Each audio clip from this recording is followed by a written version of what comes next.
ગઈકાલે આપણે એકલતા અને આશા ગુમાવી એ 2 ટોપિકને કમ્બાઈન કરીને આપણે શરૂ કરેલા હતા અને એમાં ટોટલ 9 શ્લોક આપણે લેવાના છીએ આપણે. ગઈકાલે થોડીક મારું ગળું ખરાબ હતું અને થોડુંક ઇન્ફેક્શન લાગેલું હતું એટલા માટે આપણે વચ્ચે થોડો બ્રેક બી લીધો અને કન્ટિન્યુ ન રાખી શક્યા અને આપે બધાએ મને અનુમતિ આપી ક્લાસને ડિસકન્ટિન્યુ કરવાની, તો તે બદલ ખૂબ ખૂબ ધન્યવાદ આપ સૌનો.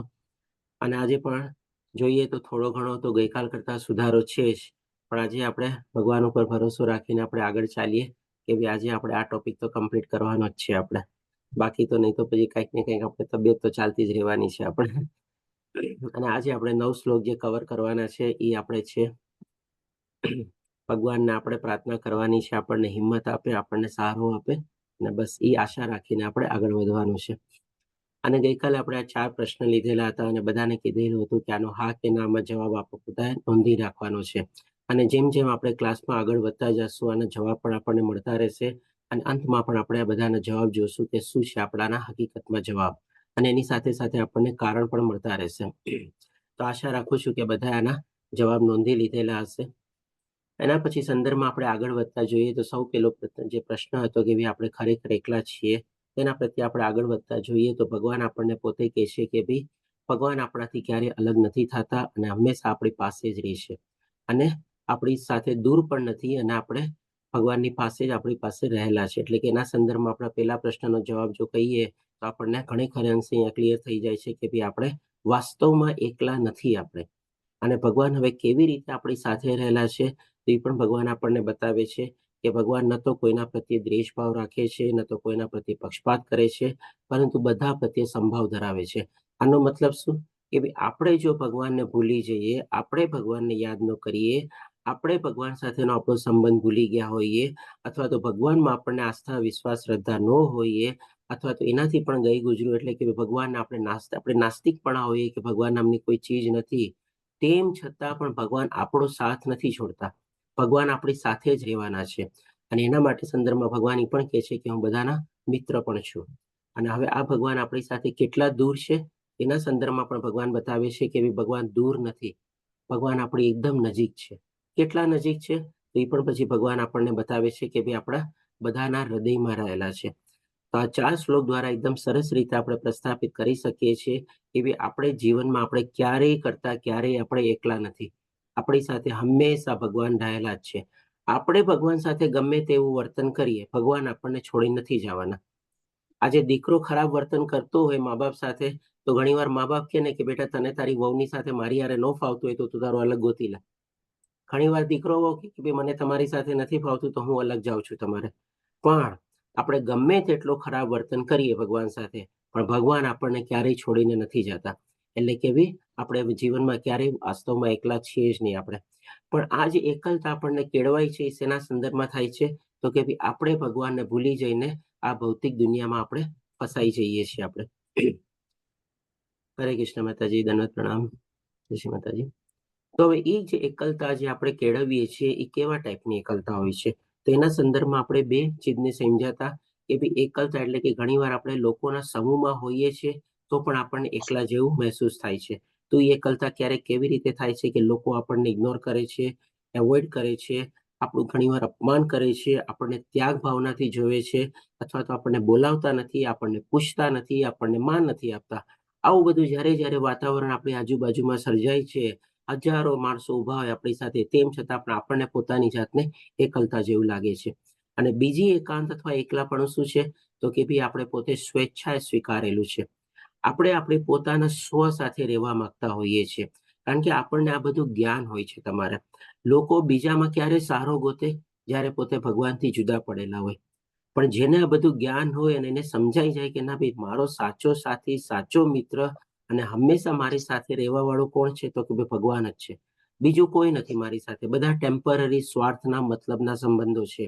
જેને આવું જ્ઞાન પ્રાપ્ત થઈ જાય ત્યારે એ શું કરે કે ભાઈ આમાં બધામાં પોતાની ખુશી ન જોવે, પણ એ પોતાની સાથે પોતાના સ્વમાં પોતે પોતાની ખુશી ગોતે. એટલે કે પોતે એકાંત જે છે ઘણી બધી ચાહે અને આ એકાંતનો જે સારો ઉપયોગ કરી, સારો સદુપયોગ કરી અને ભગવાનને પ્રાપ્ત કરવા માટે આપણે વાપરે. તો આ રીતે આપણે 2 ના સંદર્ભમાં આપણે તફાવત જાણ્યા હતા કે ભાઈ એકલતા અથવા તો એકાંત શું છે. હવે આ જે એકલતા જે છે આપણના આના કારણો ક્યાં ક્યાં થાય છે. હવે ડેફિનેટલી જેમ આપણે આ બ્રિજ ક્લાસ છે તો થોડું ઘણું આપણે ભૌતિક દુનિયાના હિસાબે બી બધું ડિસ્કસ કરવું જરૂરી છે. કારણ કે મોસ્ટલી આપણને આ બધું જ્ઞાન હોવા છતાં બી ભગવાન છે, એની સાથે શું સંબંધ છે, કેવી રીતે મારો એનો સંબંધ બંધાયેલો છે, ક્યાં રહેલા છે, કેવી રીતે મારી સાથે છે, તેમ છતાં પણ આપણે તો ભગવાનને ભૂલી જ જઈએ છીએ ને. ક્ષણે ક્ષણે તો આપણે ભગવાનને યાદ રાખતા નથી. આપણે તો શું છે ભગવાનને એક બોક્સમાં અથવા તો એક ટાઈપના મંદિરમાં અથવા તો એમાં બાંધી દીધેલા છે. સવારના પોરમાં જ્યારે મંદિરમાં પૂજાને બધું કરીએ ત્યાં જ આપણને ભગવાન દેખાય. જેવા ત્યાંથી બહાર નીકળીએ બધું ભૂલાઈ જવાય તમારે. એટલે કે ક્ષણે ક્ષણે ભગવાનને આપણે રાખી નથી શકતા આપણે. તો આ જે એકલતા જે આપણને લાગે છે એના કારણો ક્યાં? તો કે આવા 4-5-6 કારણો આપણે ગઈકાલે થોડું ઘણું ડિસ્કસ કર્યું હતું કે આના કારણોના કારણે આપણને જીવનમાં એકલતા લાગે છે. પછી હવે આપણે જોઈએ એકલતાના ચિહ્નો ક્યાં છે. તેવા આપણે લગભગ 15 ચિહ્નો જોયા હતા અથવા તો સાઇન્સ જોયા હતા અથવા તો સિમ્પટમ્સ જોયા. જેમ આપણે બીમાર હોઈએ તો ડોક્ટર આપણને સિમ્પટમ્સ કહે ને, એમ આપણે એને કહીએ મને આમ થાય છે, એમ થાય છે, તો ડોક્ટર બધા કહે આ બધા સિમ્પટમ્સ તો તમને આ બીમારીના છે. એટલે કે આપણને પણ જે એકલાપણું લાગતું હોય એવા કયા કયા સિમ્પટમ્સ છે, એવા આપણે આ 15 સિમ્પટમ્સનો આપણે દાખલા તરીકે લીધેલા હતા. એના સંદર્ભમાં પણ આપણે ચર્ચા કરેલી હતી કે જો કે આમાં મારી ચૂક થતી હોય અથવા તો કોઈ ભૂલી જતો હોય, કોઈકને લાગે આમાં કંઈ એડ કરવા જેવું છે તો પોતે બતાવી શકે છે. સલાહ સૂચન હંમેશા આવકારીએ છીએ આપણે. હવે એના સંદર્ભમાં આપણને આ જે આપણે એકલતા કેળવીએ છીએ અને એના માટે આપણે પોતે જવાબદાર છીએ, કારણ કે આપણે ભગવાનને ભૂલી ગયા છીએ. તો આવી એકલતા આપણને જ કેટલી હદે નુકસાન કરે છે, કેટલું શારીરિક આપણને નુકસાન પહોંચાડે છે, કેટલું માનસિક નુકસાન પહોંચાડે છે, એ પણ આપણે આવા લગભગ 9 કારણ જોયા હતા કે આપણી શરીર આપતા તો આપણી શારીરિક અવસ્થા અને માનસિક અવસ્થામાં કેટલો મોટો પ્રભાવ ઉલટી રીતે પાડે છે અને આપણને ઘણી બધી બીમારીઓ નોતરે છે આપણે. હવે આના સંદર્ભમાં આપણે હવે થોડું પોઝિટિવ સાઈડમાં જઈએ આપણે. તો કે ભાઈ આવી જ્યારે એકલતા માની લો કેળવાઈ તો ગઈ છે, જ્ઞાન બી મળી ગયું છે, પણ તેમ છતાંય પણ ઘણીવાર આપણને લાઈફ છે ભાઈ કાંઈ બી થઈ શકે તમારે. તો હવે આપણે આ સ્લાઇડમાં ત્યારે ગઈકાલે આપણે અટકેલા હતા તમારે. એમ આઈ રાઈટ? કે આનાથી આગળ વધ્યા હતા આપણે કંઈ કે પાછળ હતા? હરે કૃષ્ણ પ્રભુજી. હરે કૃષ્ણ પ્રભુજી બોલો. આ સ્લાઇડ હતી કે આગળ પાછળ હતું કઈ? આ જ સ્લાઇડ હતી. ઓકે, આ સ્લાઇડ થી બાકી. ધન્યવાદ. ચલો, તો હવે જ્યારે ડેફિનેટલી આપણે એકલતા તો કેળવી લઈએ છીએ, ગમે તેટલું જ્ઞાન પ્રાપ્ત કર્યું છે તો પણ છતાં એમાંથી આપણે છટકી તો શકતા જ નથી આ એકલતામાંથી. તો હવે આ જ્યારે એકલતા આપણે થોડી ઘણી આપણી લાઈફમાં આવી જાય છે તમારે, આ તો એમાં આપણે શું કરવું જોઈએ એ એકલતામાં તમારે? તો અહીંયા લગભગ 15 આપણે સલાહ સૂચનના સંદર્ભમાં આપણે લઈ શકીએ કે આવી રીતે સકારાત્મક યાદો લખો. આપણા લાઈફમાં અત્યારે આપણે જે કાંઈ પણ આપણી ઉંમર થયેલી હોય, ઘણા બધા આપણે અનુભવોથી પસાર થયેલા છે. આપણે જેમ કે માની લો કોઈકની ઉંમર અત્યારે 80 વર્ષની હશે, કોઈકની છે, ચાલો હાઈએસ્ટથી આપણે શરૂ કરીએ. 80 વર્ષની કોની ઉંમર છે આપણે? પ્લીઝ હેન્ડ રેઝ કરો ને. 80 અને 80 પ્લસ કેટલા છે આપણે? કોઈ નથી? ચાલો, બહુ સરસ. હવે 70 ને 70 પ્લસ કેટલા છે? 2 હાથ રેઝ થયા, ચાલો સરસ. હવે 60 અને 3 હાથ, સરસ. ચાલો, માતાજીએ પણ હેન્ડ રેઝ કર્યો, ધન્યવાદ માતાજી. શશી માતાજીએ પણ હેન્ડ રેઝ કર્યો. મુકેશ પ્રભુજી બરાબર, સરસ. નહીં તો માતાજી હેન્ડ રેઝ ન કરે ઘણી વાર, પણ એની હવે આપણે 79 પ્રભુજી. 79 શોભના માતાજી. ચાલો, ઓલમોસ્ટ 80 સુધી. હવે ચાલો 60 પ્લસ કેટલા છે આપણે? 60 અને 60 પ્લસ કેટલા? પરેશ પ્રભુજી આજે કેમ આપનો વિડીયો ઓન છે, ઓફ છે આજે? ઓકે, ચાલો, ગુડ, સરસ. હવે થોડા ઘણા આપણે યંગસ્ટર લઈ લઈએ. ચાલો, 20 વર્ષની ઉપરના કેટલા છે અને 60 વર્ષની નીચેના?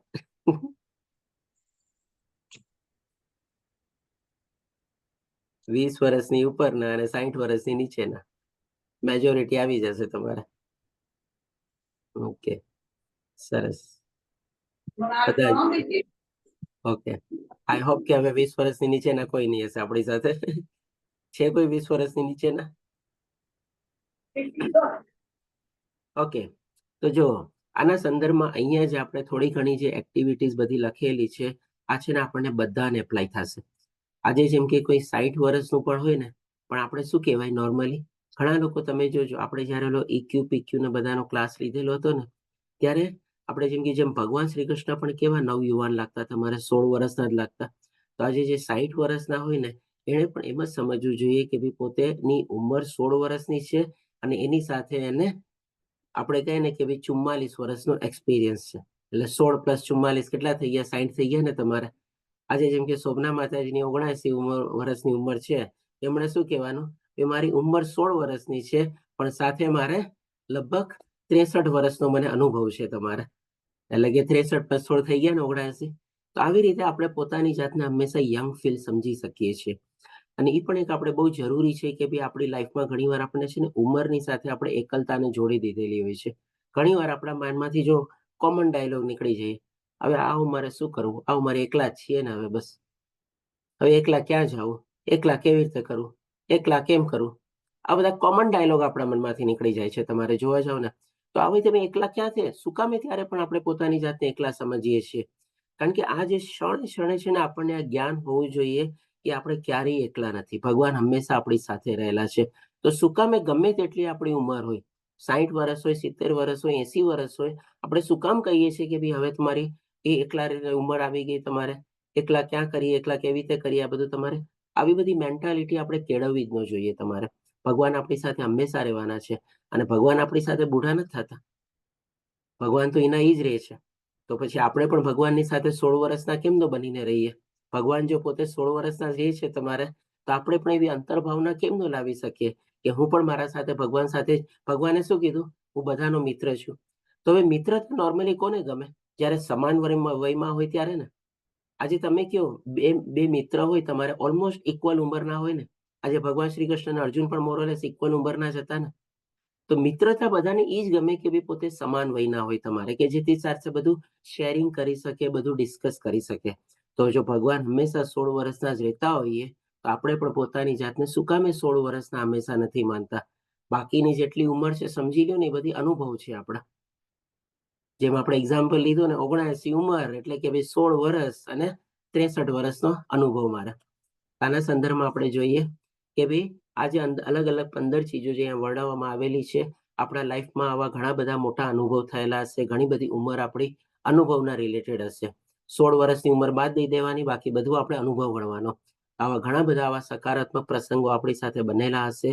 એ બધાની યાદી નોંધવાની, લખાણ કરવાનું અને એને લખીને અને આપણે માણવાનું એવા પ્રસંગોને તમારે. પછી જેમ કે આપણે પોતે અરીસાની સામે બેસી શકીએ, આપણે પોતાની સાથે આપણે વાર્તાલાપ કરી શકીએ, આપણા કોઈ યાદગાર ઘટનાઓને આપણે યાદ કરીએ અને હસીએ, બધું ડિસ્કસ કરીએ, પોતાની સાથે જ આપણે વાતો કરીએ તમારે. આ બધી ચીજો આપણે એકલામાં આપણે કરી શકીએ છીએ. એનો સારો ઉપયોગ આપણે કરી શકીએ છીએ. અથવા આપણી કોઈ પેશનવાળી એક્ટિવિટીઝ હોય, જેમાં આપણને બહુ ઇન્ટરેસ્ટ હોય, એમાં આપણે પોતાનો શોખ આગળ વધારી શકીએ. કોઈને મ્યુઝિક પ્લેઇંગ હોય, કોઈને ડાન્સિંગ હોય, એ ગમે તે હોય તમારે. આપણે કેમ એમ સમજી જઈએ છીએ કે ભાઈ આ ઉંમરે હવે થોડી નચાય તમારે. જેમ કે ગઈકાલે આપણે અનિતા માતાજીએ કેટલું સરસ આપણી સાથે એક્ઝામ્પલ શેર કર્યું પોતાનો, કે જેવો કીર્તન થાય, થાકેલા હતા, પગ સોજેલા હતા, અંગૂઠામાં કંઈક વાગેલું હતું, તેમ છતાં પણ કીર્તન થાય ને આખા પગ થમથમ આપણા થાંભવા મળે. એટલે કે તરત ને તરત આપણને નૃત્ય કરવાનો જ ઇન્ટરેસ્ટ થાય. એકલા નહીં સમજવાનું આપણે. આપણો જે શોખ હોય એને આપણે ફોલો કરવાનું તમારે.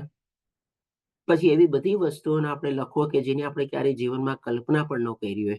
પણ ભગવાન આપણને ઘણી બધી ચીજો એવી આપેલી હશે. તમે જોજો, એકવાર તમે લિસ્ટ બનાવવાનું યાદ કરો અને લખવાનું યાદ કરો, તમે આખું લાંબુ લિસ્ટ બનતું જશે તમારું. મેં મારી જિંદગીમાં તો ક્યારેય આવી કલ્પના નથી કરી કે આ વ્યક્તિ સાથે મારી મુલાકાત થશે, આ વસ્તુ મને મળશે, અથવા તો આ જગ્યાએ હું જઈશ. તમારે નોંધણી કરો આ બધી ચીજોની. કોને ખબર ક્યારે શું થવાનું છે તમારે. અને સારા લોકો સાથે પણ તમે આવા ઘણા લોકો સાથે મળ્યા હશો કે જેની સાથે તમારી કે ને કે ભાઈ યાદદાસ્ત બહુ નાના પ્રસંગ માટે જોડાયેલી હશે, પણ તમને બહુ સારો અનુભવ થયો હશે એવા વ્યક્તિ સાથે. યાદ કરો એવા અનુભવોને તમારે. અને એવી કોઈ તમે જગ્યા પણ મુલાકાતે ગયા હોય અને એમાં પણ તમને બહુ સારો અનુભવ થયો હોય અને ફરીથી તમે પાછા આખી જિંદગીમાં, માની લો તમે બહુ નાના હોય ને તમે ત્યારે ગયા હો તમારે, અને હવે અત્યારે તમારે જિંદગીના 79-80 વર્ષ થઈ ગયા, માની લો એ જગ્યામાં ગયા 50 વર્ષ ઉપર થઈ ગયા. યાદ કરો એ જગ્યાને ફરીથી. તમે તમારી જે લાઇવલીનેસ છે ને એ ફરીથી જીવન થશે તમારી જિંદગીની. તમને એમ લાગશે કે ઓહો, હું 50 વર્ષ પહેલા જ્યારે મારી ઉંમર 29 વર્ષની હતી ત્યારે એ જગ્યાએ ત્યાં ગયો હતો અને અત્યારે હું યાદ કરું છું. તમને પોતાને લાગશે કે હું અત્યારે 29 વર્ષની ઉંમરમાં રહી રહ્યો છું. જીવી રહી છું તમારે. આ બધું એનો જ લાભ છે તમારે. હું શું કામ આ બધું કરવાનું કહું છું? કારણ કે આ બધી ચીજોથી છે ને આપણી જિંદગીને આપણે ફરીથી લાઇવલીનેસ લાવી શકીએ છીએ. આપણે એકલા થઈ ગયા એમ નથી સમજવાનું ક્યારેય. એવું તમે કંઈક ને કંઈક નોંધણી કરો, પુસ્તક લખો, જર્નલ કરો. બધાને મેં કીધું હતું કે આપણે પોતાની લાઈફમાં એક આપણે હેબિટ તરીકે બનાવવી જોઈએ. એટલીસ્ટ આપણે ગયા પછી આપણે ક્યારેક આપણા પાછળના જે જનરેશન વાળા ક્યારેક જોશે ને, ક્યારેક વાંચશે ને, તો આપણને પણ યાદ કરશે. કારણ કે આજકાલ તો શું છે, બધા ફોટોગ્રાફ ને બધું ડિજિટલ થઈ ગયું છે. એમાં લોકોને હવે આલ્બમ તો બધા ભૂલાઈ જ ગયા છે તમારે. પહેલા તો ચાલો માણસો પેલા જૂના આલ્બમ ખોલીને પણ બધું યાદ કરતા. તો હવે બધું તો રહી જ ગયું. પણ આપણે ગયા હશું ને, આપણા હાથેથી આ લખેલું હશે ને, તો કમસે કમ આપણા પુત્રો પુત્રી છે ને ત્યારે યાદ કરીને રાખશે કે ના, આ મારા પપ્પાના હાથેની લખેલી ડાયરી છે, એની યાદ તરીકે આને રાખ. આ મારા દાદાની હાથેથી લખેલી ડાયરી છે, ભલે ને એમાં કાંઈ કામનું આપણે એને નહીં લાગતું હોય, પણ એ આપણે યાદ તરીકે રાખશે. અને ક્યારેક એના પુત્ર એને ક્યારેક પૂછશે ને કે પપ્પા આ શું છે, આ ડાયરી તમે કોઈ દી મને દેખાડી નથી, તો ક્યારેક એ ખોલીને દેખાડશે કે જો મારા પપ્પાની ડાયરી છે, એના હાથેથી લખેલી છે. એને વંચાવશે તમારે. તો આ પણ છે ને એકચ્યુઅલી યાદદાસ્ત છે તમારે. એટલે જ કહું છું બધાને લખો તમે. ઇવન ચાલો હેન્ડરાઇટિંગ પણ ખરાબ હોય ને, હવે તો જેમ કે બધા કમ્પ્યુટરમાં આવી ગયા છે તમારે. તમે તમારા કોમ્પ્યુટરમાં તમારું વર્ડપેડ, નોટપેડ બનીને કાંઈ પણ લખાણ કરો અને રેગ્યુલર ટાઈમમાં તમે થોડા ઘણા પ્રિન્ટ આઉટ કાઢીને તમે એક ફાઇલ બનાવી લ્યો. તો જેથી કરીને એ લોકો પણ એને સંભાળશે, તમારે આવનારી પેઢી, કે ના અમારા પપ્પાના હાથેથી લખેલું આ બધું છે, તમારે ટાઈપરાઇટિંગ કરેલું છે, એ બધા પોતાના અનુભવ લખેલા છે, એટલે એને સાચવશે તમારે. અને ડેફિનેટલી કંઈક ને કંઈક આવું સ્પેર ટાઈમ મળે, નવી કોઈ ભાષા શીખો, કળા શીખો, ગૂંથણી શીખો, કે કોઈ કુકિંગ શીખો, whatever it is, gardening કે વોટ એવર, જેના ઇન્ટરેસ્ટ હોય તમારે. અને એટલી કોઈક એવી સ્વયંસેવી પ્રવૃત્તિઓમાં આપણે સામેલ થવું જોઈએ કે ભાઈ વોલન્ટરીલી આપણે ત્યાં સેવા આપવા જવાનું તમારે. કોઈ આપણે પરિણામ ન ગોતવાનું હોય, અથવા તો કોઈ આપણને ફળ બી પ્રાપ્ત ન થવાનું હોય, પણ આપણે શું પોતાની સેવા તરીકે ત્યાં જવાનું તમારે. એવું અનાથ આશ્રમ છે, એવું વૃદ્ધાશ્રમ છે, એવી રીતે ઘણીવાર આપણે પ્રાણીઓની ઘણી બધી એવી હોય છે તમારે, કે જ્યાં જઈને પણ તમે સેવા આપી શકો છો. ગાંડા લોકોના બધા હોય છે દવાખાને, એમાં ત્યાં જઈને તમે સેવા આપી શકો છો. પછી આપણે બાળકોની સાથે વાત કરો, રમો. જો ઘરમાં કોઈ બાળકો હોય એની સાથે સમય સારી રીતે વિતાવી શકીએ તો બહુ સારું. પણ જો ન હોય તો ક્યાંક એવી જગ્યાએ પણ જઈને આપણે લોકોને એવું કંઈક માર્ગદર્શન કે એવું કંઈક આપી શકીએ છીએ તમારે. કે આંગળી ચીંધવા જેવું છે. આપણે મંદિરો અથવા એવી કોઈ સંસ્થામાં આપણે રેગ્યુલરલી નિયમિત પ્રમાણે હાજરી આપીએ, અને એમાં પણ આપણે નિયમ બનાવેલો હોય તો અમુક ટાઈમે જ આપણે જતા હોઈએ, તો ત્યાં જે સેવા હોય આપણે એને સ્વીકારી લેવાની, જવાબદારી લઈ લેવાની, કે ચાલો હવે આજથી અથવા કાલથી હું આ સેવા પોતાની જવાબદારી લઉં છું. એટલે કે એ બહાને પણ આપણે રેગ્યુલરલી ત્યાં જતા થશું. આપણો જે સાધના ચાર્ટ છે એમાં આપણે પ્રગતિ કરવાની છે. 4 માળા કરતા હોય તો 4 ની 8, 8 ની 12, 12 ની 16 કરવાની છે. આપણે મંગળા આરતીમાં ભાગ ન લઈ શકતા હોઈએ, આપણે એમાં ભાગ લેવાનો છે. આપણે ભગવાન માટે બધી સામગ્રી ન બનાવી શકતા હોય તો એ પણ આપણે શીખી શકીએ છીએ. એ રીતે પણ આપણો સાધના ચાર્ટમાં પ્રગતિ થઈને આમ જુઓ તો. પછી એવી રીતે પ્રકૃતિ સાથે જોડાવ, એટલે કે ભાઈ વાતાવરણ છે, જેમ કે પૃથ્વી, જળ, અગ્નિ, વાયુ, આકાશ. આપણે નીચે નથી બેસતા, આપણે એસીમાં રહીએ છીએ, માટલાનું પાણી પીવાનું ભૂલી ગયા છે. બધું બને ત્યાં સુધી આ બધી પ્રકૃતિની સાથે આપણે જોડાવાની કોશિશ કરવાની છે. અને એવી કોઈક આધ્યાત્મિક આપણે પ્રવચન હોય કે એમાં આપણે ભાગ લઈ શકીએ, અને એમાં પણ આપણે હાજરી નિયમિત આપીને એનો આપણે બીજાને આપણે કંઈક દોરવણી બી કરી શકીએ અને લાભ પણ લઈ શકીએ આપણે. અને ડેફિનેટલી જો આપણને આધ્યાત્મિક ગુરુ આપણને મળેલા હોય અને એનો સાનિધ્ય આપણને પ્રાપ્ત થતો હોય આપણે રેગ્યુલરલી, એની સાથે બેસીને પણ આપણે માર્ગદર્શન મેળવી શકીએ અથવા તો વાતો કરી શકીએ. આ બધી ચીજો શું છે કે ભાઈ આપણે એકલતા જે આપણે પોતે સ્વૈચ્છિક જવાબદારી રીતે આપણે પોતે જ કેળવેલી છે. હકીકતમાં આપણે એકલા નથી, પણ એ એકલતાને દૂર કરવાના અથવા તો એ એકલતા દરમિયાન આપણે કેવી રીતે એનો કન્સ્ટ્રક્ટિવ અથવા પોઝિટિવલી આપણે યુઝ કરીએ, એ બધા આપણે સલાહ સૂચન અહીં આપણે આપવામાં આવેલા છે. હવે આના સંદર્ભમાં આપણે આગળ જોઈએ કે ભાઈ સંપૂર્ણ રીતે આપણે એકલતાને જો રોકવી હોય અથવા તો એને ટાળવી હોય અને દૂર જ રાખવી હોય, તો એના સંદર્ભમાં થોડી ઘણી આપણે સલાહ સૂચન જોઈ લઈએ. આપણે કે ભાઈ ક્યારેક એવા જૂથમાં આપણે પ્રવૃત્તિઓમાં સામેલ થવાનું, જેમ કે આપણે ભક્તિ વૃક્ષા ક્લાસીસ ચાલે છે આપણે, કે જેમાં કે ને કે કોઈ જાતનું કોઈ કમ્પલ્સન નથી કે તમે આટલા માળા કરતા હોવા જોઈએ, કે તમે આ લેવલ કમ્પ્લીટ કરેલું હોવું જોઈએ, કે તમે આ સર્ટિફિકેટ પ્રાપ્ત કરેલું હોવું જોઈએ, કે તમે ડિસાઇપલ કોર્સમાં જોઈન થયેલા હોવા જોઈએ, કે તમે દીક્ષા લીધેલી હોવી જોઈએ. કોઈ જાતની કોઈ કન્ડિશન નથી. તમે આરામથી એમાં જોડાઈ શકો છો તમારે. આવા ભક્તિ વૃક્ષા જે ક્લાસીસ આપણે બધા ચાલી રહ્યા છે એમાં આપણે જોડાઈ શકીએ, એનો લાભ લઈ શકીએ. આપણે તમારે બધાની સાથે હળી મળી શકીએ, ઓપનલી ડિસ્કશન બધું આપણે કરી શકીએ. પછી એવી જ આપણે જે પ્રવૃત્તિઓમાં આપણને આનંદ મળતો હોય એમાં આપણે પોતે એમાં ભાગ લઈ શકીએ છીએ. જેમ કે મને ખ્યાલ છે સ્ટાર્ટિંગમાં જયારે ભક્તિ વૃક્ષા ક્લાસીસ લેતો ત્યારે આપણે દીપ્તિ માતાજી કરી નતા. આપણી સાથે છે આજે દીપ્તિ માતાજી? દીપ્તિ પરમાર માતાજી. ઓકે, હશે કદાચ. તો મને ખ્યાલ છે એ બધાને ત્યારે શ્લોકા પઠન શીખવાડતા તમારે, એટલે કે કેવી એક્ટિવલી બધા એમાં જોઈન થયા તમારે. અને ડેફિનેટલી ઘણી સરસ બધા આપણને સેવા પણ પોતે આપી રહ્યા છે. તો આ રીતે આપણે એમાં એની જે ઇન્ટરેસ્ટ હતો શ્લોકા પઠન, એમનો કહે ને કે બહુ સારું એમનું એમાં વર્ચસ્વ બી હતું અને એમાં બધાને ભાગ પણ લેતા હતા અને પોતે બીજાને શીખવાડતા હતા બી. એટલે કે બી એ આપણને ગમતું હોય તો એનો આપણે ભાગ લઈ શકીએ અથવા બીજાને આપણે માર્ગદર્શન આપી શકીએ. અને કંઈક ને કંઈક નવી તક અથવા વાસ્તવિકતાઓ આપણે શોધવી જોઈએ, એના ઉપર થોડું ઘણું ધ્યાન કેન્દ્રિત કરવું જોઈએ. મેં ફરીથી આપણે બધાને યાદ દેવડાવું છું કે આપણી ઉંમરને ભૂલી જવાની છે. આપણે 16 વર્ષની ઉંમર જ સમજવાની છે અને કંઈક ને કંઈક નવી તક અથવા નવી વાસ્તવિકતા આપણી સામે થવાની જ છે. કારણ કે ભગવાને આપણને શું કીધેલું છે કે આ પ્રકૃતિ જે છે કન્ટિન્યુઅસલી પરિવર્તનશીલ છે. કન્ટિન્યુઅસલી એમાં કંઈક ને કંઈક ચેન્જીસ આવે જ છે તમારે. તો આપણે કેમ આપણે સમજી શકીએ કે ભાઈ હવે આપણે બુઢા થઈ ગયા, હવે તો કોઈ માટે લાયક જ નથી આપણે? કંઈક ને કંઈક તો આપણા માટે બી થતું જ હશે ને ચેન્જીસ. એટલે કે નવી તક અથવા વાસ્તવિકતાના ઉપર આપણે થોડું ફોકસ કરવાની જરૂર છે. આપણે ફોકસ નથી કરતા અને એવા આપણને જો જૂથો હોય કે એવા ગ્રુપ હોય એમાં આપણે જોડાવવું જોઈએ. અથવા તો માની લો આપણને કોઈ થોડુંક ક્રિએટિવનો ઇન્ટરેસ્ટ હોય, આપણે પોતાનું આપણે ગ્રુપ બનાવી શકીએ. આપણા જે સહભાગી હોય અથવા તો આપણા જે સમાન વિચારસરણીને બધું ધરાવતા હોય એ લોકોને જોડીને આપણે પોતાનું ગ્રુપ બનાવવાનું કે ચાલો આપણે બધા મળીએ, ભેગા થઈએ. મને ખ્યાલ છે આપણા શીતલ માતાજી કે કોણ એક, મને નામ યાદ નથી આવતું બરાબર, એમણે છે ને બહુ સરસ મજાનું સલાહ સૂચન આપેલું હતું. જે પેલા અમરીશના પ્રભુજીને લઈ લઈએ. શું કહે છો અમરીશના પ્રભુજી? હરે કૃષ્ણ પ્રભુજી, મેં 1971 અમારું સ્કૂલનું જૂથ બનાવેલું છે. સરસ કહેવાય. બોલો, એ તો 1971 સ્કૂલનું, બરાબર. એટલે કે મારો જન્મ ને ત્યારે એક જ વર્ષ હતો, હું 1 વર્ષનો હતો. પ્રભુજી અમે એમાં ક્લાસમાં 30 જણ હતા, એનું બધાનું ડિટેલ છે અને બધાની માહિતી મેળવું છું.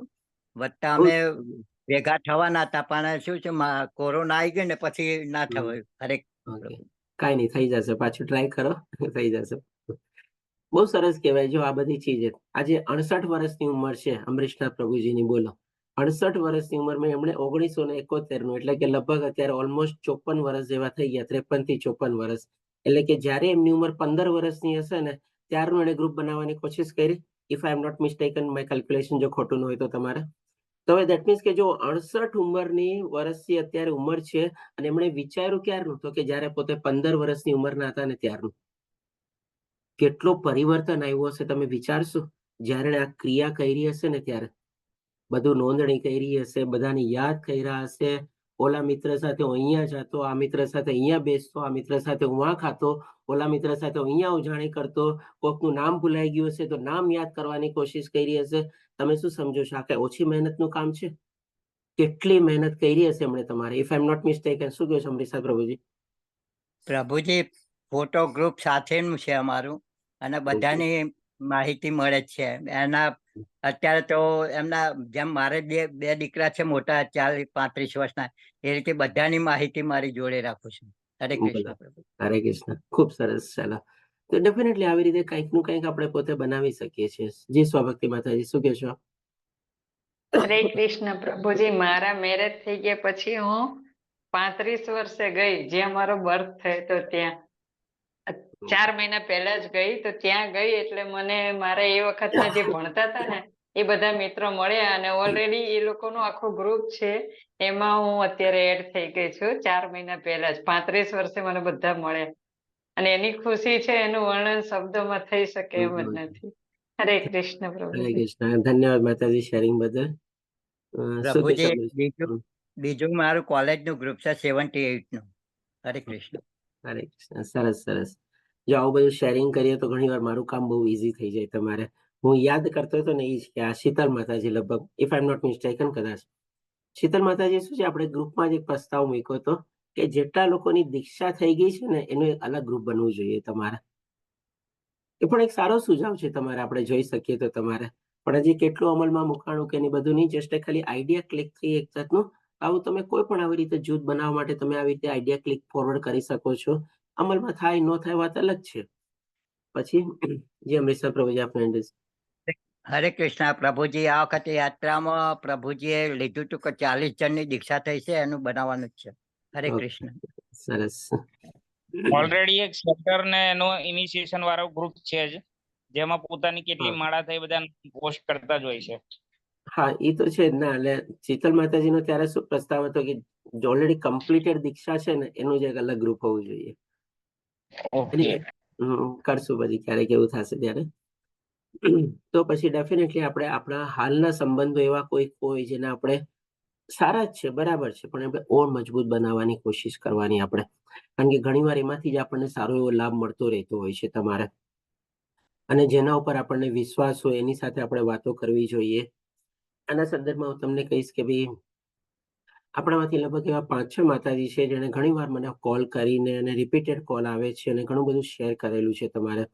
હું કેટલો એને મદદરૂપ થયો મને પોતાને ખબર નથી, કારણ કે એ લોકોનો કંઈક ને કંઈક એવા સિરિયસ પ્રશ્નો હતા જે એકાંતમાં પણ એ લોકો ડિસ્કસ કરવા માંગતા હતા. અને મેં તમને કીધું ને કે એટલી હદ સુધી થઈ ગયું હતું કે ભાઈ આત્મહત્યા કરવાનો વિચાર આવી ગયો હતો તમારે. એ લોકોએ પણ શેરિંગ કરેલું હતું, જે મેં કંઈક પ્રસ્તાવ આપેલા હશે, બરાબર, જે વોટ એવર ઇટ ઇઝ, તમારે કેટલા મદદ થયા ખબર નહીં. પણ કહેવાનો મતલબ શું છે કે ભાઈ ઘણીવાર આપણને શું છે, કોક વ્યક્તિ હોય ને એ બી આપણને એમ લાગે કે એના ઉપર આપણને વિશ્વાસ બેસી જાય તમારે. આજે હું એમાંથી કોઈને નથી મળ્યો, ઇવન હું તમારા દેશમાં પણ અત્યારે નથી.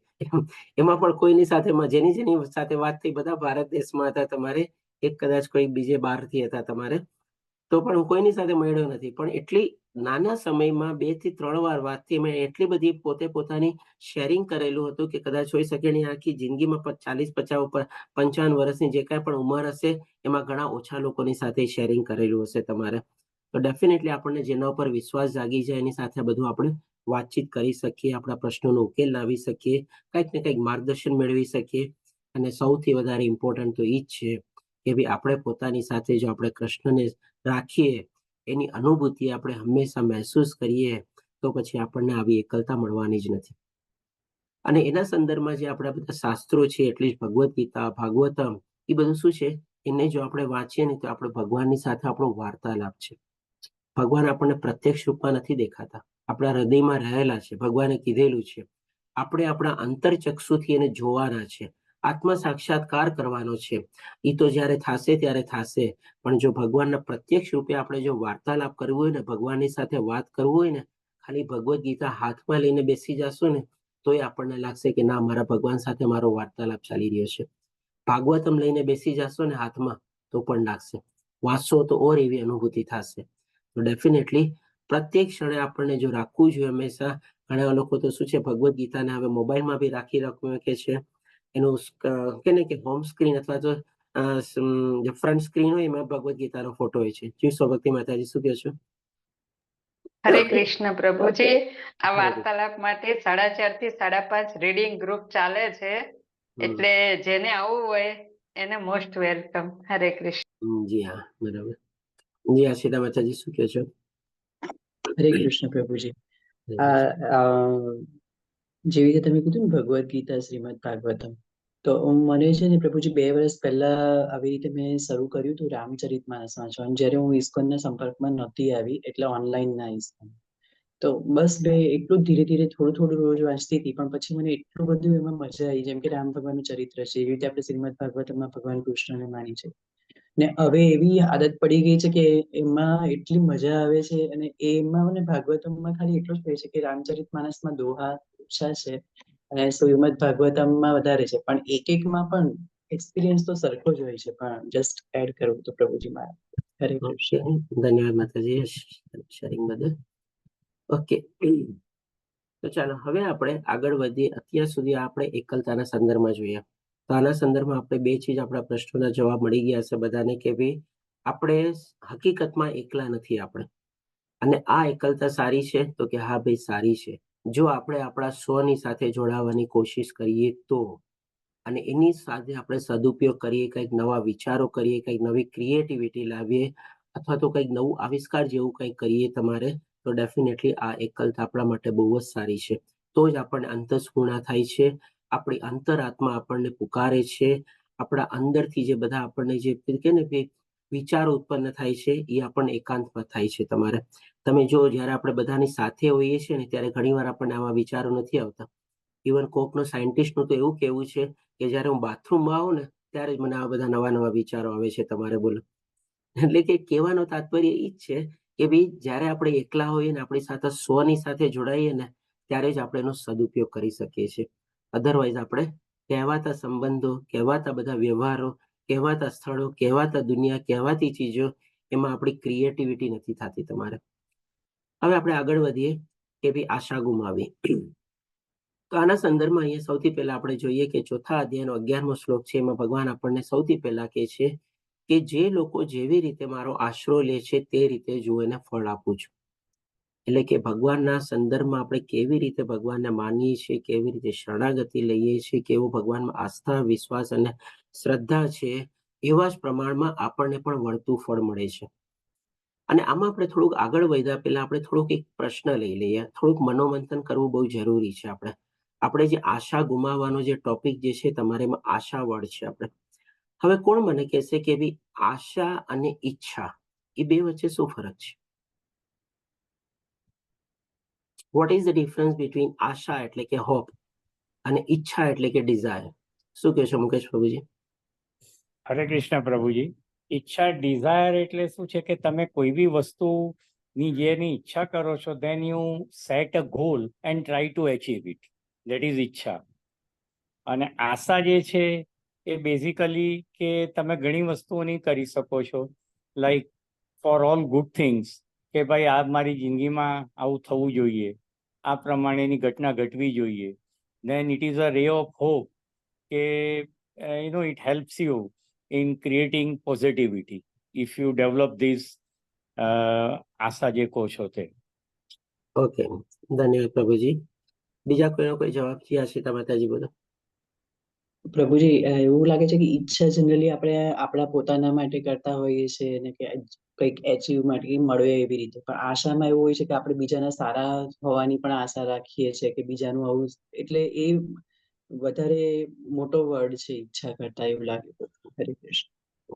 જી શૈલેષ પ્રભુજી, શોર્ટમાં બોલો. હરે કૃષ્ણ પ્રભુજી. વિડીયો ઓન કરો. ઈચ્છા મતલબ જેમ માતાજીએ કીધું એમ જ પ્રભુજી મારું બી એવું જ કહેવું છે કે ઈચ્છા જે છે એ આપણે પોતાના માટે કરીએ છીએ અને આશા લગભગ આપણે બીજા તરફથી વધારે રાખતા હોઈએ છીએ. ઓકે, હરે કૃષ્ણ. ચાલો, અત્યારે 3 જણે આપણને મંતવ્ય બતાવ્યા, 2 જણ થોડું ઘણું સિમિલર બતાવ્યું અને મુકેશ પ્રભુજીએ કંઈક અલગ બતાવ્યું આપણને. તો હરે કૃષ્ણ પ્રભુજી. જી બોલો પ્રભુજી. આશામાં કદાચ આપણે પુરુષાર્થ થી અટકી જાય એમ. ઓકે. ઈચ્છા પૂરી કરવામાં પુરુષાર્થ કરતા હોય, હા, પણ આશામાં તો આપણે એમ કે આશા રાખીને બેઠા રહીએ એવું. હરે કૃષ્ણ.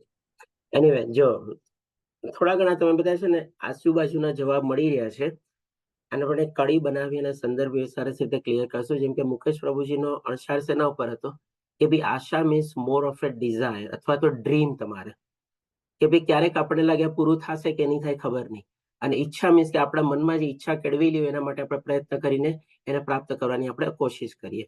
એટલે કે ડ્રીમ વર્સિસ ડિઝાયર થઈ ગયો આશા અને ઈચ્છાના સંદર્ભમાં. પછી જેમ કે આશિતા માતાજી શું કીધું કે આશા જે છે વ્યાપક રૂપમાં છે, એટલે કે મોટા રૂપમાં છે, અને ઈચ્છા જે બહુ નાની જ રૂપમાં છે. અને એ સંદર્ભમાં શૈલેષ પ્રભુજી પણ મોરલેસ આશિતા માતાજીને કોઇન્સાઇડ કર્યું કે ભાઈ આશા ક્યારેક આપણે બીજાના લોકો માટે કહીએ છીએ અને ઈચ્છા જે છે આપણા પોતાના માટે હોય છે. અને લલિત પ્રભુજી પાછું એમાં શું એડ કર્યું તો કે ભાઈ આશામાં આપણે ઘણીવાર પ્રયત્ન નથી કરતા, એટલે કે એફર્ટ આપણા નથી હોતા, અને ઈચ્છામાં આપણા એફર્ટ અથવા તો પ્રયત્ન અથવા તો કર્મ રહેલા હોય છે. આટલું જ તમે બધા કીધું ને? બરોબર છે? આમાં કે મારી ભૂલ થાય છે આપણે બધા જે મંતવ્ય બતાવ્યા એમાં? ના પ્રભુજી. બરોબર ને? ઓકે, તો જો આ પ્રશ્ન છે ને બહુ ઇમ્પોર્ટન્ટ પ્રશ્ન છે, અને તો જ આપણે છે ને આ આશાને ગુમાવવાના સંદર્ભમાં આપણે આને બહુ સારી રીતે સમજી શકશું.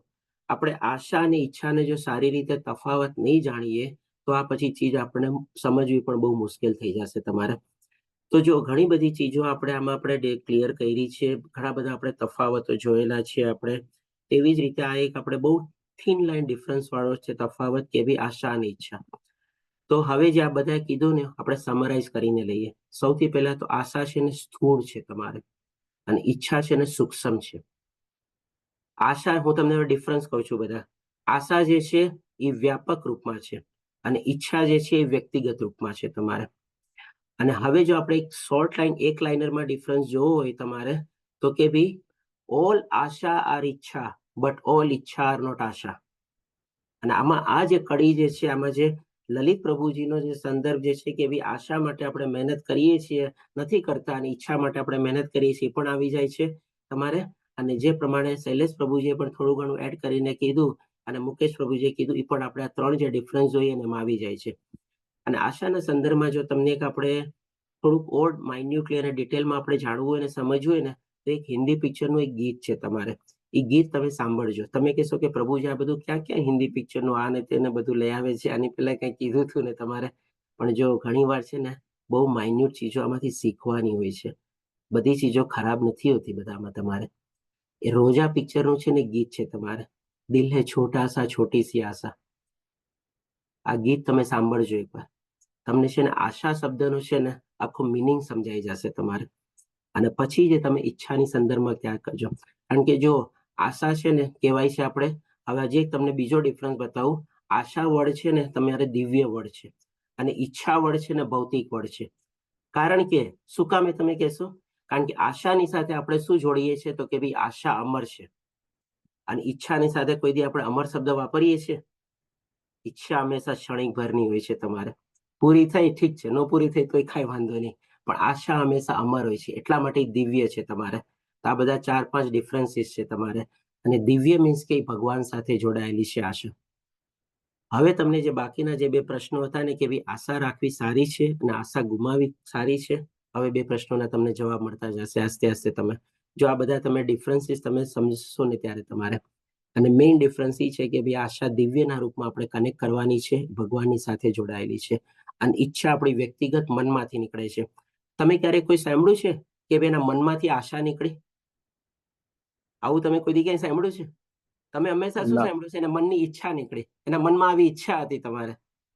કોઈ દી તમે એમ નહીં સાંભળ્યું છે કે આશા નીકળી એના મનમાંથી. કારણ કે આશા છે ને ભગવાનની સાથે જોડાયેલી છે. જે દર્શના માતાજી આપણો એડ્રેસ છે. પ્રભુજી ત્રીજો પોઈન્ટ તમે કીધો ને ડિફરન્સ આશા અને ઈચ્છાનો, એ જરાક કરો ને, સમજાણું મને. ત્રીજો પોઈન્ટ મેં કીધું તમારે કે ભાઈ ઓલ ઈચ્છા આર આશા, સોરી, ઓલ આશા આર ઈચ્છા બટ ઓલ ઈચ્છા આર નોટ આશા તમારે. એટલે કે તમારી બધી આશાઓ જે છે ઈચ્છાઓ હોઈ શકે તમારી, પણ તમારી બધી ઈચ્છા જે છે આશા નથી હોતી. કારણ કે આશા જે છે તમારે ભૌતિક સંદર્ભમાં કનેક્ટેડ થાય છે, ઈચ્છા, અને આશા જે છે દિવ્ય સંદર્ભમાં થાય છે અને જે દિવ્ય હોય છે એમાં ભૌતિક ચીજો બી આવી જાય છે તમારે. એટલા માટે ઓલ આશા આર ઈચ્છા બટ ઓલ ઈચ્છા આર નોટ આશા. જી શૈલેષ પ્રભુજી. બસ પ્રભુ આજ ક્લેરિટી લેવી હતી. મને બી અચ્છા, હવે ક્લિયર મને નતો બધા થયો. હવે આશા અને ઈચ્છા ઈ ક્લિયર થયું કે નહીં? તો હવે આપણે આગળ વધીએ. હરે કૃષ્ણ પ્રભુજી. જી શશી માતાજી બોલો. આશા જો પૂરી આશા છે એ પૂરી ન થાય તો બહુ તકલીફ નથી થતી માનસિક કે શારીરિક, પણ જો ઈચ્છા પૂરી ન થાય તો તણાવ આવી શકે ને. એ માતાજી આપણે આગળ ઉપર આવશું, કારણ કે આશા ગુમાવી હોય એના ઉપરથી આપણે આગળ વધીએ છીએ. સૌથી પહેલા તમે મને કહો આશા અને ઈચ્છા ક્લિયર થયું કે નહીં? 2 વચ્ચેનો તફાવત. હા હા હા, એ થઈ ગયું. જી મુકેશ પ્રભુજી આપણો હેન્ડ રેઝ છે, શું કહો છો? હરે કૃષ્ણ પ્રભુજી. પ્રભુજી, એક આઈ હેવ અ ક્વેશ્ચન કે જ્યારે માણસ કોઈક વખતે યંગ માણસ, suppose if is the death bed, like suppose if is a premature kind of death એના, તો હવે એ વખતે શું છે કે બધા આશા રાખતા હોય છે કે બચી જશે. તો how would you distinguish here between Asha and ઈચ્છા? ઓકે, એ પણ આપણે આગળ આવશું. સૌથી પહેલા તો છે ને આમાં આપણે જ ખોટા છીએ. તમે શું કીધું તમારા પ્રશ્નમાં? Premature death. How can you decide it's a premature death? ઘણા ગર્ભમાં મૃત્યુ પામે છે, ઘણા જન્મતા મૃત્યુ પામે છે, તો એ બધા પ્રીમેચ્યોર ડેથ નથી? તમારી સાથેનો તમારે કંઈક સંબંધ જોડાયેલો છે, તમે એને ઓળખો છો, તમારી લાગણી જોડાયેલી છે, તમારો ઇમોશન જોડાયેલો છે, એટલે તમે સમજો છો કે પ્રીમેચ્યોર ડેથ.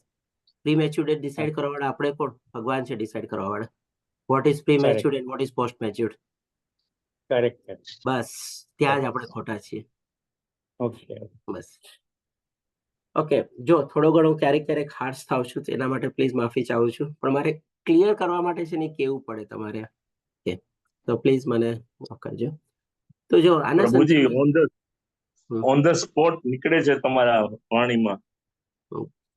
ભગવાનની કૃપા છે બસ.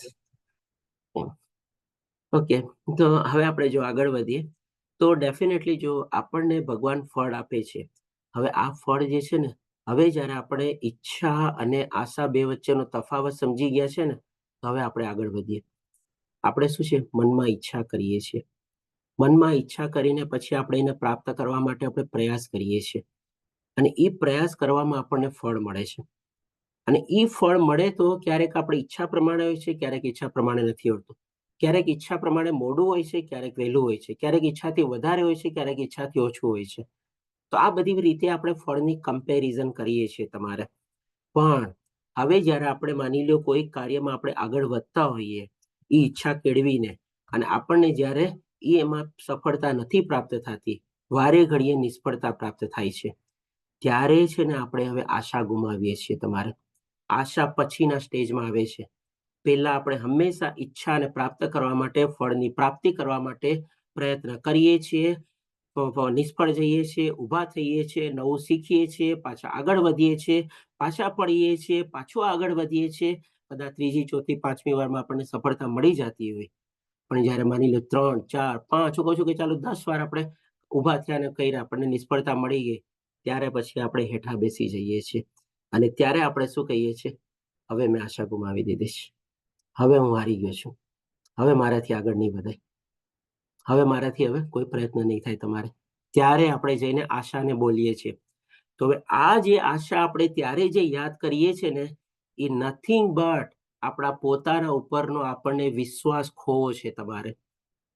અથવા તો હું કહીશ કે ભગવાન ઉપર હવે આપણને ભરોસો નથી રહ્યો તમારે, અને ભરોસો આપણો તૂટી રહ્યો છે. અને એ ત્યારે આપણે કહીએ છીએ કે ભાઈ હવે મારી આશા ખોવાઈ ગઈ છે, હવે મેં બધા હથિયાર મૂકી દીધા છે, હવે હું હારી ગયો છું તમારે. તો આજે આશા ખોવાવી અથવા આશા ગુમાવી છે ને, એ આપણા પ્રયત્નોની નિષ્ફળતા નથી, પણ આપણા પોતાના ઉપરનો આપણનો ભરોસો છે ને હટવો છે. અને આપણા પોતાના ઉપરનો ભરોસો હટવો એટલે કે શું? કે ભાઈ ભગવાન ઉપર જે આપણને ભરોસો જે છે, એ ભરોસો તૂટી રહ્યો છે તમારે. આ આપણે માનીએ કે ન માનીએ, આ હકીકત છે, આ કડવું સત્ય છે તમારે. આ તમારે આપણે ગમે તે રીતે આજે નહીં તો કાલે તમે જ્યારે આપણે પોતે સેલ્ફ એનાલિસિસ કરશું ને, ત્યારે આપણને ખબર પડશે. અને એના સંદર્ભમાં જો આપણે આગળ જોઈએ તો ભગવાન આપણને શું કહે છે કે તેમની જરૂરિયાતોને, કોની? ભગવાનના ભક્તોની જરૂરિયાતો હું પૂર્તિ કરું છું, અને તેમની પાસે જે છે તેનું રક્ષણ કરું છું. તો હવે આના સંદર્ભમાં જો અહીંયા જો ફોટા આપેલા છે, આજે સબરીની ઈચ્છા શું હતી? કે ભગવાન મારા ઘરે આવે અને મારા એઠા બોર ચાખે, એની ઈચ્છા હતી. પણ એ ઈચ્છા કરતા વધારે એને જરૂરી શું હતું? અને એને શું હતું તમારે? તો કે ભાઈ રામ ભગવાન છે એવો એને ભરોસો હતો તમારે. અને બીજી આશા શું હતી? કે રામ ભગવાન એક દિવસ મારા ઘરે આવશે તમારે. આ એની આશા હતી. અને એનો ભરોસો શું હતો? કે ભાઈ ના, રામ ભગવાન છે એ બધું જોવે છે તમારે. અને પછી એની ઈચ્છા શું હતી? તો કે ભાઈ મારા એઠા બોર જે છે એ ભગવાન રામ ચાખે તમારે. હવે અહીંયા તમને જો આપણે જે ઈચ્છા અને આશાનો જે તફાવત જોયો તમારે, અહીંયા ક્લિયર થાય છે કે નહીં? આજે હવે માની લ્યો સબરીની ઈચ્છા પૂરી ન થાય તો એનો શું ભગવાન રામ ઉપર ભરોસો તૂટી જાત? ભગવાન રામ ઉપર એની આશા તૂટી જાત? આપણે તો એ જ કરીએ છીએ ને. આપણી ઈચ્છા પૂરી ન થાય એટલે આપણો જે ભરોસો અને આશા જે છે તૂટી જાય છે. બસ હવે મેં આશા ખોઈ દીધી. બસ આ જ છે. આજે અહીંયા બીજો દાખલો લ્યો તમારે, પ્રહલાદ મહારાજનો. પ્રહલાદ મહારાજની શું હતી ઈચ્છા? કાંઈ હતી ઈચ્છા કે ભાઈ મારા પિતા તરીકે મારા ઉપર જે અત્યાચાર ને બધું કરે છે એમાંથી હંમેશા પોતે ઉગરી જતા. એની કોઈ ઈચ્છા નહોતી ત્યારે, પણ એને ભરોસો હતો અને એને આશા હતી કે ના, ભગવાન છે મારા અને બધી જગ્યાએ છે અને એ જ મારું સુરક્ષણ કરશે. જેમ કે અહીંયા જો ભગવાને શું કીધું? તેમની જરૂરિયાતોની પૂર્તિ કરું છું. તો અહીંયા રામ ભગવાને શબરીની જરૂરિયાત પૂરી કરી કે નહીં? એની ઈચ્છાની પૂરી કરી કે નહીં? બીજું શું છે? તેની પાસે જે છે તેનું રક્ષણ કરું છું. તો આજે પ્રહલાદ મહારાજની જે ભક્તિ હતી ભગવાન પ્રત્યેની, એનું ભગવાને રક્ષણ કર્યું કે નહીં? નરસિંહ રૂપે આવીને. તો આવો ભરોસો, આવી ખાતરી અને આવી આશા હોય ને ત્યારે જ છે ને આપણને આ બધી આપણે કહી શકીએ કે જે આપણી ઈચ્છા અને એના સંદર્ભમાં જે આપણી ફળ ને બધું જે પ્રાપ્ત થાય છે, આપણે એને છીછરી રીતે આપણે કમ્પેર કરવા લાગ્યા છે. પણ સાચો આપણને છે ને જે થાય છે બધું બરાબર થાય છે, ભગવાનની મરજીથી થાય છે અને મારા માટે સારું જ થાય છે. કારણ કે આપણને શું જરૂરિયાત છે, કેટલી જરૂરિયાત છે, ક્યારે જરૂરિયાત છે, કેવી રીતે જરૂરિયાત છે, આપણને નથી ખબર. આપણે નથી જાણતા કાંઈ. આપણને તો માગતા પણ નથી આવડતું ભગવાન પાસે, પણ ભગવાનને બધું ખબર છે. અને આવો જ્યારે ભરોસો અને વિશ્વાસ અને આસ્થા અને શ્રદ્ધા અને આશા હોય ને ત્યારે છે ને એ પછી કોઈ દિન નથી તૂટતું. જે ભગવાન આપણને બધું આપણે સ્વીકારીએ છીએ. તમારે હવે તમે મને કહો, આશા ગુમાવવી સારી છે કે ખરાબ છે? શું કહે છે? જવાબ ન મળે. ખરાબ છે પ્રભુજી. ના ખરાબ ગુમાવવી જોઈએ આશા. આશા આશા હંમેશા રાખવી જોઈએ. ઇટ ઇઝ બરાબર. ઓલવેઝ કે આશા રાખીને જ તમે જીવો એમ. પણ એ આશાની સાથે સાથે તમારે ભરોસો રાખવો વધારે જરૂરી છે. તમને જે કાંઈ Correct. પણ નિષ્ફળતા થતી જાય, તમારા સાથે જે કાંઈ પણ દુઃખ થતું જાય, જે કાંઈ પણ ખરાબ ઘટના થતી હોય, ભગવાન પ્રત્યેનો ભરોસો આપણે નથી ખોવાનો. અને એ જ આપણી ભગવાન પ્રત્યેની આશા છે કે ભગવાન જે કરશે ને સારું જ કરશે. શ્રદ્ધા જરૂરી છે. શ્રદ્ધા, આસ્થા, વિશ્વાસ, આશા બધું ત્યારે એના તાંતણે જ બંધાયેલું છે તમારે.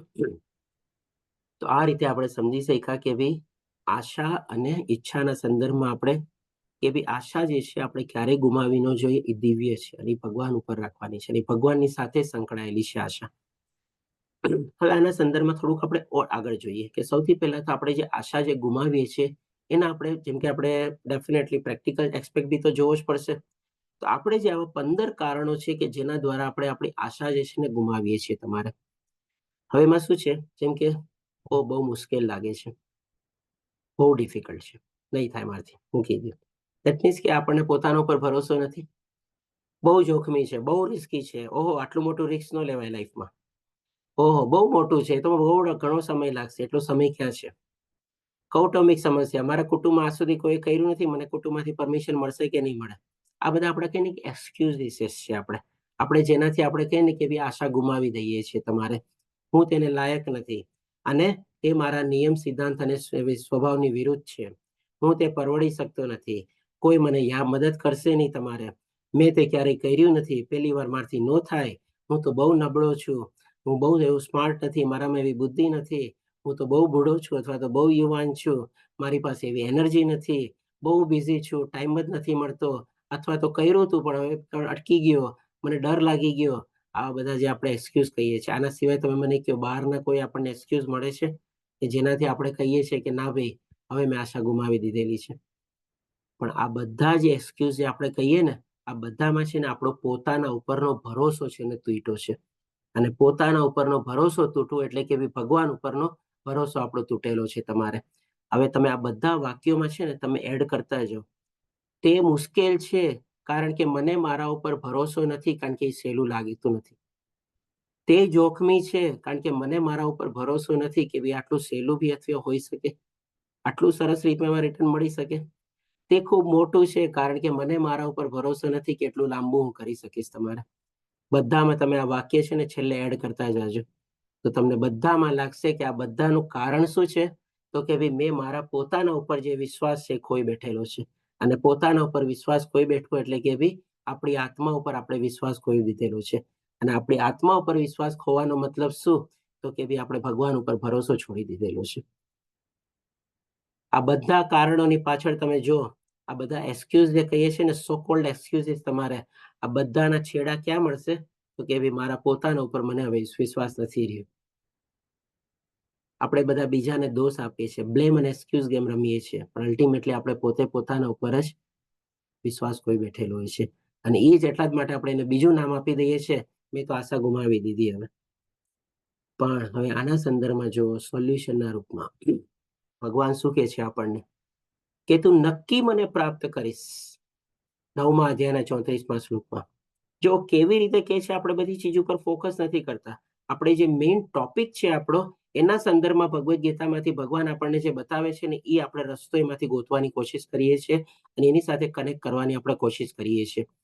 હવે જો ભગવાન આપણને આટલી સરસ રીતે ગેરંટી આપીને કહેતા હોય કે તું નક્કી મને પ્રાપ્ત કરીશ, તો હવે તમે મને કહો, આ દુનિયામાં ભગવાનને પ્રાપ્ત કરવા સિવાય બીજું અઘરું કામ કયું છે કોઈ? અને હવે બીજો પ્રશ્ન, બધા સાયલેન્ટ છો, એટલે બધાની બોલતી કેમ બંધ થઈ ખબર નહીં મને તમારે આજે. પણ હવે ચાલો બીજો પ્રશ્ન. જો આ દુનિયામાં ભગવાનને પ્રાપ્ત કર્યા સિવાય બીજું કઈ અઘરું નથી, તો બીજો પ્રશ્ન એ છે કે જો ભગવાન એકવાર પ્રાપ્ત થઈ જાય તો બીજું કઈ પ્રાપ્ત કરવાની જરૂર છે? નથી પ્રભુજી, બસ. તો પછી હવે શું આપણે શેના માટે કરીએ છીએ બધું? શેના માટે આપણે ગુમાવી દેવાનું? આપણે શું ગુમાવવાનું છે તમારે? બોલો તો મને. શેના માટે આપણે આશા ગુમાવીએ છીએ તમારે? આપણે તો હજી ભગવાનને પ્રાપ્ત જ નથી કર્યા, એની પહેલા જ આપણે આશા ગુમાવી દીધી, તો પછી ભગવાન ક્યાંથી પ્રાપ્ત થવાના? ભગવાન કહે છે બેઠા બેઠું તો આશા જ ગુમાવી દીધી છે, તો પછી હું તને ક્યાંથી પ્રાપ્ત થઈશ? હજી આગળ જો ભગવાન શું કહે છે આપણને. ભગવાન કહે છે કે ભાઈ ઉદ્ધાર કરીશ અને ડરીશ નહીં બધા પાપો માનેમાંથી. તો આપણે અત્યારે આ ભૌતિક જીવનમાં આપણે શું સમજીએ છીએ? કોણ આપણો ઉદ્ધાર કરશે? ઓલાએ મને બહુ સારું કામ કર્યું છે, મને બહુ મદદ કરી છે, મને એના ઉપર બહુ વિશ્વાસ છે. આપણે એના ઉપર એને વિચારીએ છીએ કે એ મારો ઉદ્ધાર કરશે, એ મને ઉગાડશે, એ મને પાર પાડશે. આપણે એના ઉપર આપણે આશા રાખીએ છીએ ને, કોઈ વ્યક્તિ ઉપર અથવા કોઈ ઓલા ઉપર. અને ભગવાન આપણને કહે છે કે ભાઈ હું જ તારો ઉદ્ધાર કરીશ, તો પછી શું કામે એવી વ્યક્તિ ઉપર આપણે આશા રાખીએ છીએ? ભગવાન પણ કહે છે કે ડરીશ નહીં. આપણે શેનાથી ડરીએ છીએ? અરે ભાઈ કાલે મારો પતિ વયો જાય તો મારું શું થશે? ભવિષ્યમાં મારા દીકરા દીકરી મારો ઓળખાણ સંભાળ નહીં રહે તો મારું શું થશે? આવી બધી ચીજોથી આપણે ડરીએ છીએ. અને જો એનાથી ડરતા હોઈએ અને એના જ ઉપર આપણને ભરોસો હોય, આપણે સમજીએ કે એ જ મારો ઉદ્ધાર કરવાના છે, તો પછી ભગવાન ઉપર આશા શું કામ રાખીએ છીએ આપણે? પ્રશ્ન પાછો એ બી આવે છે. તમને ખબર છે જો તમારો દીકરો તમને ઉધારવાનો છે, તમારો પતિ તમારો ખ્યાલ રાખવાનો છે, એ બધું કરવાનો છે, તો ભગવાન ઉપર આશા હું કામ રાખો છો તમે? છે ને આપણે કેવી ડબલ ગેમ રમીએ છીએ આપણે, બોલો. હજી આગળ જુઓ, છેલ્લો શ્લોક છે આપણે. આ શ્લોકમાં ભગવાન આપણને સંજય કહે છે, જ્યાં યોગેશ્વર કૃષ્ણ છે ત્યાં ઐશ્વર્ય, વિજય, અસાધારણ શક્તિ બધું ત્યાં જ રહેલું છે. હવે જો આ ભગવાન આપણી સાથે છે અને આપણે અને ભગવાન સાથે છીએ, તો પછી ભગવાન સંજય શું કહે છે? જ્યાં યોગેશ્વર કૃષ્ણ છે અને જ્યાં આપણે ત્યાં જ આપણે વિજય, અસાધારણ શક્તિ બધું છે. હવે જો ભગવાન આપણી સાથે રહેલા હોય તો પછી આપણે આશા ગુમાવવાની જરૂર શું? હું તો કોઈ ફરીથી આના સંદર્ભમાં તમને આપણે હિન્દી પિક્ચરનું એક ગીત છે યાદ દેવડાવીશ તમારે. દેશભક્તિનું જ ગીત છે તમારે. આપણે ઓલું ગીત છે ને, સાથી હાથ બઢાના, એક અકેલા થક જાય તો મિલકર બોજ ઉઠાના. અરે ભાઈ આપણે આ દુનિયાદારીનો બોજો ઉપાડીને થાકી ગયા છીએ, તકલીફો સહન નથી કરી શકતા, દુઃખો સહન નથી કરી શકતા, તો આપણે શું કામે બીજા ઉપર આપણે વિચારીએ છીએ કે એ મારો ઉદ્ધાર કરશે? એનાથી શું કામે કોઈનાથી ડરીએ છીએ? એના કરતા આપણા ભગવાન છે આપણી સાથે, એની સાથે જાઓ ને.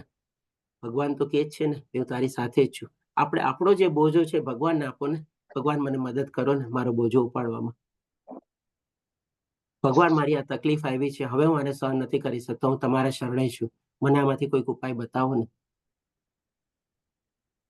તો ભગવાન તો આપણો હાથ બટાવવા રેડી જ છે તમારે. સાથી હાથ બઢાના, એક અગર થક જાય તો મિલકર બોજ ઉઠાના. આપણે આપણો બોજો ભગવાનને આપી દેવાનો છે. અને જો ભગવાન આપણી સાથે છે તો પછી આપણને શેની ચિંતા તમારે? હવે કયો તમે મને, આજે આપણે આશા ગુમાવવાનો જે પોઈન્ટ હતો તમારે, કેટલો ડીપ પોઈન્ટ હતો તમારે. હવે આના સંદર્ભમાં આપણા જે 4 પ્રશ્નો હતા એના તમે જવાબ જોઈ લે. આપણે ખરેખર એકલા છીએ? તો કે ના, કતેય નહીં, ભગવાન હંમેશા આપણી સાથે છે. આ એકલતા સારી છે? તો કે હા સારી છે. ઈ જ એકલતામાં એનો ફાયદો લઈને આપણે આપણા સ્વ સાથે જોડાવાનું છે. એને યાદ કરવાના છે જેને આપણે ભૂલી ગયા છીએ તમારે. અને શું આશા રાખવી સારી છે? આશા દિવ્ય શબ્દ છે. ભગવાન ઉપર આશા રાખવી હંમેશા સારી જ છે. અને ઈ આશા ગુમાવી સારી છે? તો કે ના. ભગવાન ઉપરથી આશા હટી તો સમજી લેવાનું ભગવાન ઉપરથી ભરોસો હટી ગયો તમારો. કારણ કે હવે તમે જાણી ગયા છો કે ભાઈ આશા અને ઈચ્છામાં ફરક શું છે. આપણે જેમાં ઈચ્છામાંથી આપણને નિષ્ફળતા પ્રાપ્ત થઈએ છીએ ત્યારે આપણે આશા ઉપર આવીએ છીએ અને આપણે કહીએ છીએ કે ભાઈ હવે મેં બધી આશા ગુમાવી દીધી. તો હવે કોઈ દી આવા શબ્દો આપણે નથી વાપરવાના કે મેં બધી આશા ગુમાવી દીધી. કારણ કે ઈ આશા ગુમાવવાનો મતલબ તમે તમારા ભગવાન ઉપર ભરોસો છોડી દીધો છે. તો ચાલો અહીંયા સુધી માય હોપ કે હું સમજાવી શકું, તમારે ક્લિયર થઈ શક્યું. હવે જો બહુ કોઈ સરસ પ્રશ્ન હોય પ્રભુજી, તો આજનું બહુ સરસ રહ્યો. તમે પ્રભુજી નેક્સ્ટ સેટરડે પાછા રિપીટ કરજો. શું કહો છો પ્રભુજી? હરે કૃષ્ણ પ્રભુજી, નેક્સ્ટ વીકમાં જે સેટરડે